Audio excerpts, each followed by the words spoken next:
ꯑꯩꯒꯤ ꯃꯤꯡ ꯅꯥꯎꯆꯥ ꯀꯧꯖꯩ ꯋꯥꯔꯤꯁꯦ ꯑꯩꯒꯤ ꯄꯨꯟꯁꯤꯗ ꯊꯣꯛꯈꯤꯕ ꯌꯥꯝꯅ ꯊꯃꯣꯏ ꯁꯣꯛꯅ ꯅꯨꯡꯉꯥꯏꯈꯤꯗꯕ ꯋꯥꯔꯤ ꯑꯃꯈꯛꯅꯤ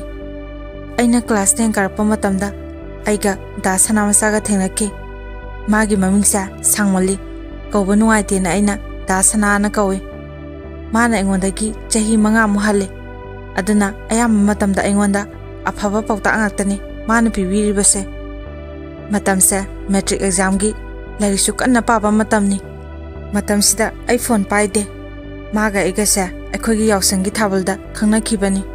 ꯃꯥꯁꯨ ꯑꯩ ꯐꯣꯟ ꯄꯥꯏꯗꯦ ꯍꯥꯏꯕꯁꯦ ꯈꯪꯉꯤ ꯏꯃꯥꯒꯤ ꯐꯣꯟꯗꯒꯤ ꯏꯃꯥꯟꯅꯕꯤꯒ ꯋꯥꯔꯤ ꯁꯥꯟꯅꯕ ꯁꯥꯔꯒ ꯃꯔꯛ ꯃꯔꯛꯇ ꯗꯥ ꯁꯅꯥꯒ ꯋꯥꯔꯤ ꯁꯥꯟꯅꯩ ꯑꯩꯒꯤꯗꯤ ꯄꯨꯟꯁꯤꯗ ꯅꯨꯄꯥ ꯈꯪꯅꯕꯁꯦ ꯃꯥꯅ ꯑꯍꯥꯟꯕꯅꯤ ꯑꯗꯨꯅ ꯐꯥꯁ ꯂꯞꯀ ꯑꯣꯏꯕꯒ ꯑꯩꯅ ꯌꯥꯝꯅ ꯅꯨꯡꯁꯤꯖꯩ ꯑꯩꯉꯣꯟꯗ ꯋꯥꯔꯤ ꯁꯥꯟꯅꯕ ꯈꯨꯗꯤꯡꯒꯤ ꯍꯥꯏ ꯅꯥꯎꯆꯥ ꯑꯩꯗꯤ ꯅꯨꯄꯤꯅ ꯉꯥꯎꯁꯟꯅꯕ ꯑꯍꯦꯟꯕ ꯅꯤꯁꯥ ꯆꯥꯕꯁꯦ ꯑꯩꯗꯤ ꯄꯥꯝꯗꯦ ꯅꯨꯄꯤꯅ ꯈꯪꯒ꯭ꯔꯥꯎ ꯁꯦꯠꯄꯁꯨ ꯄꯥꯝꯗꯦ ꯌꯥꯝꯅ ꯆꯤꯡꯂꯦꯝꯕ ꯄꯥꯝꯃꯤ ꯃꯩꯇꯩ ꯅꯨꯄꯤꯒꯤ ꯑꯁꯦꯡꯕ ꯐꯅꯦꯛ ꯁꯦꯠꯄꯗꯣ ꯑꯩꯗꯤ ꯌꯥꯝꯅ ꯄꯥꯝꯖꯩ ꯑꯁꯦꯡꯕ ꯃꯩꯇꯩ ꯅꯨꯄꯤꯒꯤ ꯃꯁꯛꯁꯦ ꯑꯁꯤꯗ ꯑꯩꯗꯤ ꯌꯥꯝꯅ ꯉꯥꯎꯖꯩꯅ ꯑꯗꯨꯝ ꯍꯥꯏꯔꯛꯏ ꯑꯩ ꯍꯥꯟꯅ ꯅꯨꯄꯤ ꯑꯃ ꯀꯣꯏꯔꯝꯃꯤ ꯍꯧꯖꯤꯛꯇꯤ ꯇꯣꯛꯅꯈ꯭ꯔꯦ ꯑꯗꯨꯁꯨ ꯑꯩꯅ ꯅꯠꯇꯦ ꯃꯁꯥꯅ ꯑꯇꯣꯞꯄ ꯅꯨꯄꯥ ꯀꯣꯏꯔꯛꯄꯗꯒꯤ ꯇꯣꯛꯈꯤꯕꯅꯤ ꯅꯪꯗꯤ ꯑꯉꯥꯡꯅꯤ ꯑꯩꯅ ꯍꯥꯏꯁꯤꯅꯤ ꯅꯪꯅ ꯑꯇꯣꯞꯄ ꯈꯪꯅꯅꯤꯡꯕ ꯂꯩꯔꯁꯨ ꯑꯩꯉꯣꯟꯗ ꯁꯦꯡꯅ ꯍꯥꯏꯔꯝꯃꯣ ꯑꯩꯗꯤ ꯅꯪꯁꯦ ꯌꯥꯝꯅ ꯄꯥꯈꯠꯂꯦ ꯑꯉꯥꯡꯒ ꯑꯣꯏꯕꯅꯤꯅ ꯅꯨꯄꯥ ꯃꯌꯥꯝ ꯀꯣꯏꯔꯛꯇꯧꯁꯨ ꯃꯥꯜꯂꯦꯅ ꯍꯥꯏ ꯑꯗꯨꯕꯨ ꯑꯩ ꯀꯅꯥꯝꯇ ꯀꯣꯏꯔꯣꯏꯅ ꯃꯉꯣꯟꯗ ꯍꯥꯏ ꯐꯔꯦ ꯑꯗꯨꯗꯤ ꯅꯪ ꯂꯥꯏꯔꯤꯛꯇꯣ ꯐꯖꯅ ꯄꯥꯔꯣ ꯅꯪ ꯑꯦꯛꯖꯥꯝ ꯉꯝꯃꯛꯑꯗꯤ ꯅꯪꯒꯤ ꯑꯩꯅ ꯀꯩꯅꯣꯝ ꯄꯤꯗꯣꯏꯅꯦꯅ ꯍꯥꯏ ꯑꯗꯨꯒ ꯂꯥꯏꯔꯤꯛ ꯄꯥꯖꯔꯣ ꯍꯥꯏꯔꯒ ꯐꯣꯟ ꯊꯝꯈ꯭ꯔꯦ ꯑꯩꯁꯦ ꯑꯉꯥꯡ ꯑꯣꯏꯔꯁꯨ ꯏꯃꯥꯅ ꯃꯤꯠ ꯅꯥꯀꯣꯡ ꯑꯣꯏꯅꯕ ꯍꯥꯏꯗꯨꯅ ꯊꯥ ꯈꯨꯗꯤꯡꯒꯤ ꯐꯣꯡꯕ ꯅꯨꯄꯤꯒꯤ ꯊꯧꯗꯣꯛ ꯋꯥꯊꯣꯛꯁꯤꯡꯒꯤ ꯃꯔꯝꯁꯤꯡꯒꯤ ꯐꯣꯡꯕꯁꯦ ꯐꯣꯡꯁꯦ ꯑꯩ ꯑꯗꯨꯝ ꯄꯥꯏ ꯃꯁꯤꯅ ꯋꯥꯈꯜ ꯂꯧꯁꯤꯡ ꯑꯣꯏꯍꯜꯂꯦ ꯀꯥꯟꯅꯕ ꯉꯥꯛꯇꯅꯤ ꯅꯨꯄꯤ ꯑꯩꯈꯣꯏꯗ ꯄꯤꯔꯤꯁꯦ ꯃꯥꯅ ꯑꯦꯛꯖꯥꯝ ꯂꯣꯏꯔꯒ ꯀꯩꯅꯣꯝ ꯄꯤꯒꯦꯅ ꯍꯥꯏꯕꯗꯨꯗ ꯏꯁꯥ ꯏꯊꯟꯇ ꯄꯥꯈꯠꯄ ꯐꯠꯇꯕ ꯋꯥꯈꯜ ꯈꯜꯂꯦ ꯀꯔꯤ ꯍꯥꯏꯔꯛꯇꯣꯏꯖꯥꯠꯅꯣꯅ ꯑꯗꯨꯕꯨ ꯑꯩꯁꯨ ꯂꯥꯏꯔꯤꯛꯇꯤ ꯀꯟꯅ ꯄꯥꯔꯦ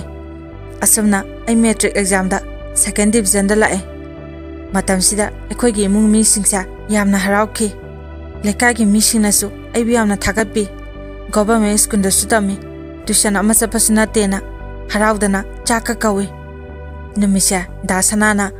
ꯐꯣꯟ ꯇꯧꯔꯛꯑꯒ ꯑꯝꯇ ꯊꯣꯛꯂꯛꯑꯣ ꯅꯊꯟꯗ ꯊꯣꯛꯂꯛꯀꯅꯨ ꯅꯃꯥꯟꯅꯕꯤꯔ ꯅꯠꯇ꯭ꯔꯒ ꯅꯆꯦꯁꯤꯡꯒꯔ ꯑꯃ ꯊꯣꯛꯃꯤꯟꯅꯔꯛꯑꯣ ꯍꯥꯏꯕꯗꯒꯤ ꯑꯩ ꯏꯆꯦ ꯑꯃ ꯍꯧꯔꯒ ꯊꯣꯛꯑꯦ ꯑꯗꯨꯒꯗꯤ ꯃꯥꯅ ꯑꯩꯒꯤ ꯑꯆꯥꯄꯣꯠ ꯈꯔꯒ ꯐꯣꯟ ꯁꯦꯝꯁꯪꯒꯤ ꯀꯤꯄꯦꯗ ꯑꯃꯒ ꯄꯤꯔꯛꯑꯦ ꯁꯦ ꯅꯪ ꯑꯦꯛꯖꯥꯝ ꯄꯥꯁ ꯇꯧꯕꯒꯤ ꯑꯗꯣ ꯅꯪ ꯑꯉꯥꯡ ꯑꯣꯏꯔꯤ ꯍꯧꯖꯤꯛ ꯐꯣꯟ ꯇꯆꯀ ꯄꯥꯏꯕ ꯌꯥꯔꯣꯏ ꯀꯤꯄꯦꯗꯁꯦ ꯑꯣꯏꯅ ꯄꯥꯏꯌꯣ ꯍꯥꯏꯔꯝꯃꯒ ꯑꯩꯉꯣꯟꯗ ꯄꯤꯔꯝꯃꯤ ꯑꯗꯨꯒ ꯃꯥꯁꯨ ꯑꯗꯨꯝ ꯆꯠꯈ꯭ꯔꯦ ꯑꯩ ꯏꯃꯨꯡꯒꯤ ꯃꯤꯁꯤꯡꯗ ꯐꯣꯟ ꯄꯥꯏ ꯄꯤꯔꯛꯑꯦ ꯍꯥꯏꯕꯁꯦ ꯈꯪꯍꯟꯗꯦ ꯃꯔꯝꯗꯤ ꯑꯩꯒꯤ ꯗꯗꯥꯁꯦ ꯌꯥꯝꯅ ꯁꯥꯊꯤ ꯀ꯭ꯂꯥꯁ 12 ꯂꯣꯏꯗ꯭ꯔꯤꯐꯥꯎ ꯐꯣꯟ ꯄꯥꯏꯕ ꯌꯥꯔꯣꯏ ꯅꯨꯄꯥ ꯀꯣꯏꯕ ꯌꯥꯔꯣꯏꯅ ꯑꯗꯨꯝ ꯉꯥꯡꯉꯤ ꯑꯩꯅꯁꯨ ꯌꯥꯝ ꯀꯤꯖꯩ ꯃꯌꯥꯝꯗ ꯍꯥꯟꯅ ꯍꯥꯏꯍꯧꯗ꯭ꯔꯦ ꯑꯩꯈꯣꯏꯒꯤ ꯏꯆꯤꯜ ꯏꯅꯥꯎꯁꯦ 3ꯅꯤ ꯅꯨꯄꯥ 1 ꯅꯨꯄꯤ 2 ꯅꯨꯄꯥꯅ ꯑꯍꯜꯅꯦ ꯑꯩꯅ ꯑꯇꯣꯝꯕꯤ ꯑꯗꯨꯒ ꯆꯦꯆꯦ ꯑꯃꯒꯅꯦ ꯆꯦꯆꯦꯁꯨ ꯍꯧꯖꯤꯛꯐꯥꯎ ꯐꯣꯟ ꯄꯥꯏꯗꯦ ꯃꯥꯁꯨ ꯗꯗꯥ ꯀꯤꯕꯒꯤꯅꯤ ꯑꯩꯒꯤ ꯐꯣꯟꯁꯦ ꯆꯥꯔꯖ ꯇꯧꯕꯁꯨ ꯌꯨꯝꯗ ꯇꯧꯗꯦ ꯏꯗꯣꯝꯆꯥ ꯍꯣꯏꯗ ꯇꯧꯏ ꯏꯗꯣꯝꯆꯥꯗꯤ ꯈꯪꯉꯦ ꯑꯩ ꯐꯣꯟ ꯄꯥꯏ ꯍꯥꯏꯕꯁꯦ ꯐꯣꯟꯁꯦ ꯁꯥꯏꯂꯦꯟꯇ ꯊꯝꯃꯤ ꯗꯥ ꯁꯅꯥꯅ ꯑꯩꯉꯣꯟꯗ ꯐꯥꯒꯤ ꯑꯣꯏꯅ ꯍꯥꯏ ꯅꯪ ꯑꯩꯗꯤ ꯑꯍꯜ ꯑꯣꯏꯔꯦ ꯆꯍꯤ ꯌꯥꯝꯁꯤꯜꯂꯛꯑꯦ ꯅꯨꯄꯤ ꯊꯤꯕ ꯌꯥꯔꯛꯑꯅꯤ ꯑꯗꯣ ꯅꯪ ꯀ꯭ꯂꯥꯁ 12 ꯑꯦꯛꯖꯥꯝꯗꯒ ꯐꯦꯜ ꯑꯣꯏꯔꯗꯤ ꯑꯩꯈꯣꯏꯗ ꯄꯨꯔꯗꯕꯅꯤ ꯍꯥꯏꯔꯛꯏ ꯑꯗꯨꯕꯨ ꯑꯩꯅ ꯑꯩ ꯑꯗꯨꯒꯤ ꯃꯇꯝ ꯋꯥꯠꯆꯔꯦ ꯍꯥꯏ ꯃꯥꯗꯤ ꯍꯣꯠꯅꯕꯁꯨ ꯌꯥꯝ ꯀꯜꯂꯦ ꯁꯔꯀꯥꯔꯒꯤ ꯊꯕꯛ ꯉꯥꯏꯔꯗꯤ ꯑꯣꯏꯔꯔꯣꯏꯅ ꯄ꯭ꯔꯥꯏꯚꯦꯠ ꯕꯦꯡꯛ ꯑꯃꯗ ꯊꯕꯛ ꯇꯧꯁꯤꯜꯂꯦ ꯑꯗꯨꯅ ꯇꯣꯏꯅ ꯋꯥꯔꯤ ꯁꯥꯟꯅꯕ ꯐꯪꯗꯦ ꯊꯕꯛ ꯆꯠꯂꯝꯗꯥꯏꯗ ꯍꯥꯏꯐꯦꯠꯇꯪ ꯇꯧꯔꯛꯀꯅꯤ ꯑꯗꯨꯒ ꯅꯨꯃꯤꯗꯥꯡ ꯇꯨꯝꯂꯝꯗꯥꯏꯗ ꯉꯥꯏꯍꯥꯛꯇꯪꯒꯅꯤ ꯑꯩꯅ ꯋꯥꯔꯤ ꯁꯥꯟꯅꯔꯤꯁꯦ ꯃꯄꯥꯟꯗ ꯊꯣꯛꯑꯒꯅꯤ ꯑꯗꯨꯅ ꯃꯥꯅꯁꯨ ꯅꯨꯡꯉꯥꯏꯇꯦ ꯃꯦꯁꯦꯖ ꯑꯣꯏꯅ ꯉꯥꯏꯍꯥꯛꯇꯪ ꯊꯥꯅꯁꯦꯅ ꯊꯥꯅꯩ ꯑꯁꯤꯒꯨꯝꯕ ꯃꯥꯒꯤ ꯃꯑꯣꯡꯁꯤꯅ ꯑꯩꯅꯁꯨ ꯃꯥꯕꯨ ꯌꯥꯝ ꯅꯨꯡꯁꯤꯖꯈꯤ ꯃꯇꯝꯗꯣ ꯑꯩ ꯀ꯭ꯂꯥꯁ 11 ꯀꯥꯔꯦ ꯑꯩꯒ ꯂꯩꯀꯥꯏꯒꯤ ꯏꯃꯥꯟꯅꯕꯤ 2 ꯑꯃꯒ ꯑꯩꯒ ꯁ꯭ꯀꯨꯜ ꯄꯨꯟꯅ ꯇꯝꯃꯤꯟꯅꯩ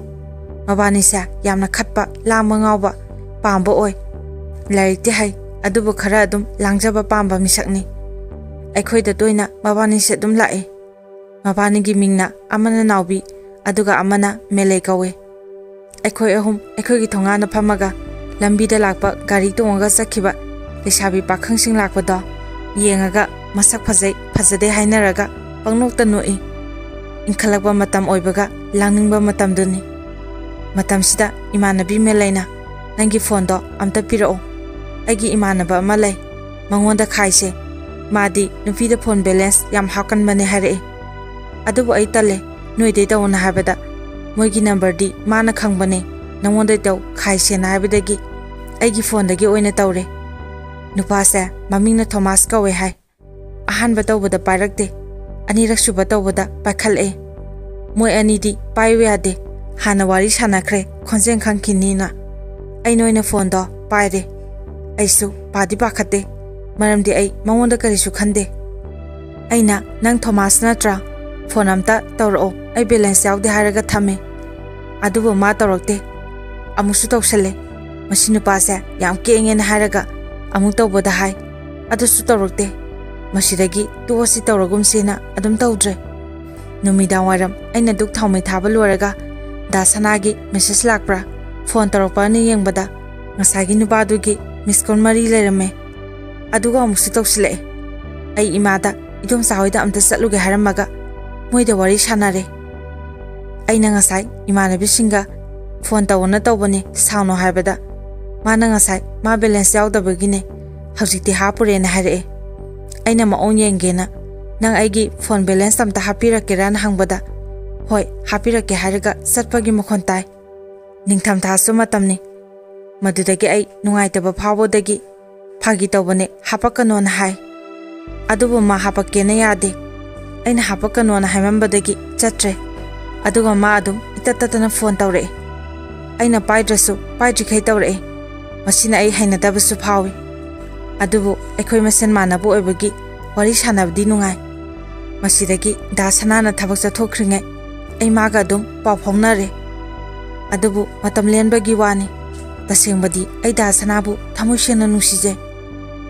asuna Thomasu mamanabe singa sakhangnabagi lae imanabi singnasu adum khangno yam phabane nupa amtang koiraga karigumba hundo ma sakhradi bora parga sasani aduna ani di koigedabne hare aduga tasengbadi Thomas naibu hainabiona moi ani da habjani aduga engonda haidoktabi moi ani na phajana sana lerame aigi number su melega nawbigena Thomas da hana pithoome aduna Thomas nan su khange manasu asengbadum hare nangi number sha hana save taraga lay thajadana nangna phone taropa aduda aidi isasa pakhatana phone taroktabani punsida nupi amata su koiraktre hoi imanabasingna laknabudi laknai ado numidang tawreidusu imanabasinga pulaga leirakanda tawreine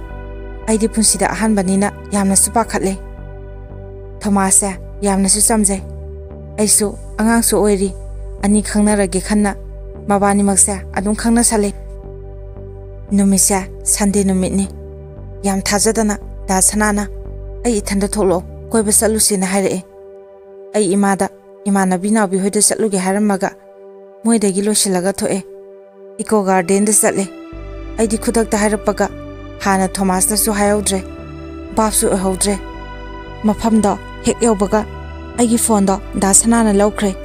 aduga kana kana ga wari sanaina yengkhre aige Thomas ka message thanabadu yengkhre aidi isasa pakhapada lore mana aigi phone check tawrakani habasidi ai khalude mana hare ai ayamba matamda phone busy le nang atopa nupa khangnai habasa khangina hare aduga message singda okhibadigi ma engonda sengna saukhre aidi phone pariba habaduni phone waiting su thamhaudre migi mamangda engonda yam thina ngangke aduga ibani ngasi seladabani na hare madudagi aidi pakhatana kappe ai angang ori ngamkhiroina hai adudi fare nangsu atopa nupasiga nangna nusijariba maga phajana nusinajaro satlagena haraga gari do intokhre ai kari haidoino haifam khangdre isasa pakhabada sulore gari duda tongkhale mana gari do yam kanna thawe aidi accident thokadrana pakhale ai thanamlaga ma hanna foyenglamdana aduma sakre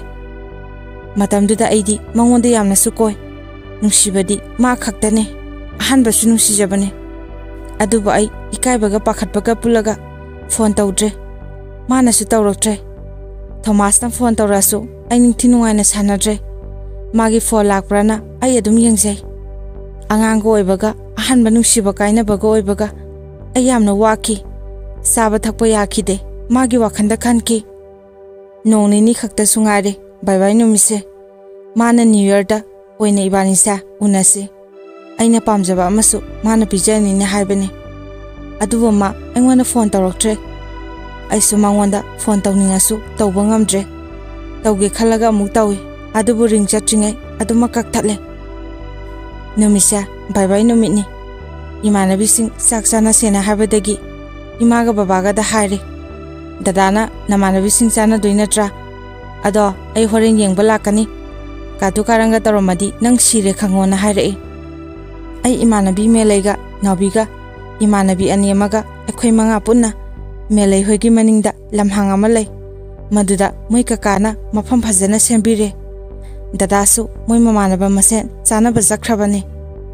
matamse melegisu mana nungsijiba nupa ama kainaba matam oi mana yadadana dukanda manaw nupa tharaga hida ama lehelure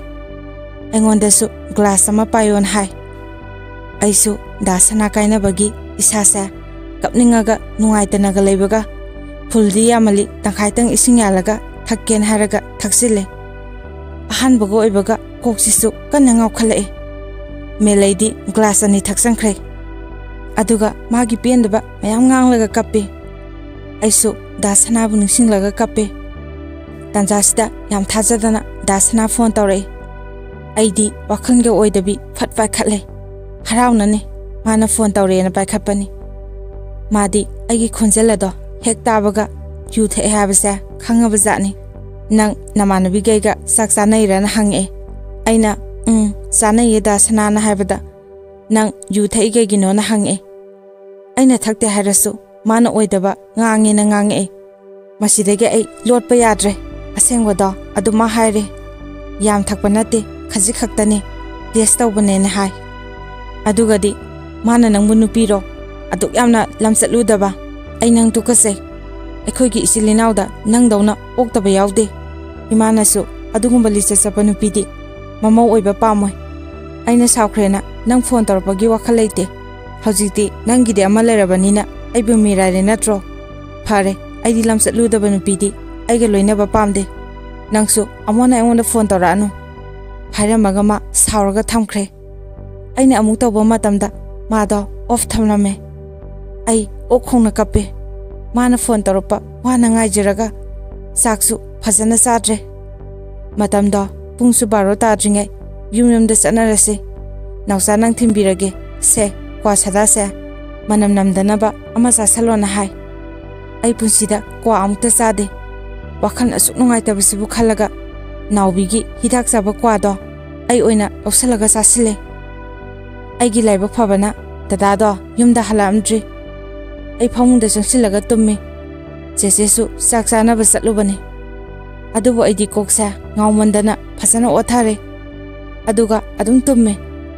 nonganbada isena mana ngara ima babana khangani na awobagada loina sengbi lerame angangna nisapu ngamdana kaidobagi yu thaino dada leramadi nang phubada aisu yawdoini na haire numi asidagi ma amuhana engonda paw pharakhidre dasanana aibu tasena warokre punamaksa ai mangonda lankhre ai soikrena asingba pumba haijege khanduna magi phone hangbrana yengi adubu simsin khraba male aduma sakhidre punsida mana ahan manungsiba tambibani aduga kaina basu tambiramle ma aisa Bye2 numitta mana ai bai piramme phare masu magi apamba lambida sasarasano dasna nangsu nungaya phana palo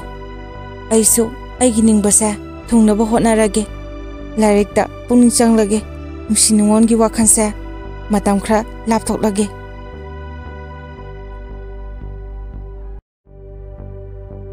matang asida wari asi myamda tahanjaba lojare mayamna channel asibu nungsibiduna like share madi subscribe tawbiyu aroibada mayam punamakpu ikoknono khurumjari